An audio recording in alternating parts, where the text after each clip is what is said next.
Notre vidéo a pour objectif de prouver et d'illustrer au mieux l'importance des géosciences à travers l'étude pétrophysique des roches qui composent notre établissement vieux de plus d'un siècle. Nous baserons notre étude sur les trois roches suivantes, le calcaire de la partie basse de la façade, les briques de la façade et l'ardoise du toit.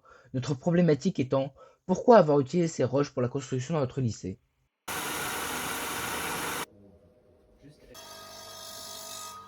Nous cherchons à évaluer la porosité des ardoises. Pour cela, nous avons réalisé une expérience de triple pesée qui se déroule en trois étapes. Première étape, on humidifie l'ardoise que l'on fait sécher dans une étuve pendant 24 heures. Cela va nous permettre de déterminer la masse sèche M1. Deuxième étape, on déshumidifie l'air à l'aide d'un dessiccateur pour mesurer le taux d'humidité de la roche M2. Troisième étape, on pèse la roche en immersion afin de connaître la valeur de la poussée d'Archimède M3. Grâce à cette expérience, nous avons trouvé que la porosité de l'ardoise était en moyenne de 7,3%. D'après des données scientifiques, l'ardoise a une porosité oscillant entre 1% et 10%. En guise de comparaison, la brique a une porosité moyenne de 39%. Notre valeur de la porosité est donc cohérente. On remarque que la brique est très poreuse. Contrairement à elle, l'ardoise est très peu poreuse conformément à sa nature de roche métamorphique.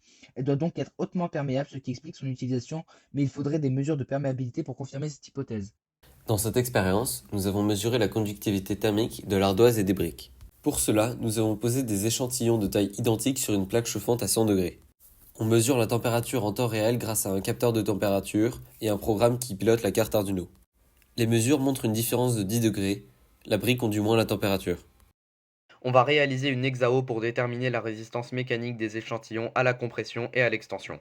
Pour cela, on les place sur une presse uniaxiale qui va exercer une compression croissante. Cette dernière étant reliée au logiciel GDS Lab, on va pouvoir déterminer la résistance mécanique maximale, cette dernière correspondant au point de chute de la courbe de contrainte.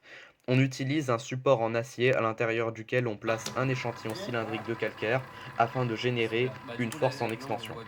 Ainsi, on remarque une cassure au bout de 645 secondes de compression, ce qui correspond par lecture graphique à une résistance mécanique de 21,8 mégapascales, et une cassure au bout de 438 secondes d'extension, correspondant à 14,7 mégapascales. D'après nos résultats, on se rend compte qu'ils ne correspondent pas aux résistances mesurées chez un calcaire de construction.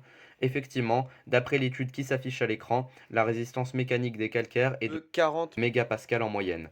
Ainsi, nous pouvons affirmer que le calcaire de notre lycée correspondrait plus à du calcaire lutétien, très utilisé au XXe siècle. Pour conclure, nos mesures sont en accord avec celles de la littérature scientifique. Elles nous permettent de dire que la faible porosité des ardoises explique leur présence sur le toit, le calcaire résistant mécaniquement est utile autour des fenêtres et au coin du bâtiment au-delà de l'aspect esthétique, et la brique d'argile cuite qui conduit peu l'énergie thermique est un bon choix de matériaux pour les murs. L'utilisation de ces roches est donc tout à fait pertinente, leurs propriétés justifient leur utilisation.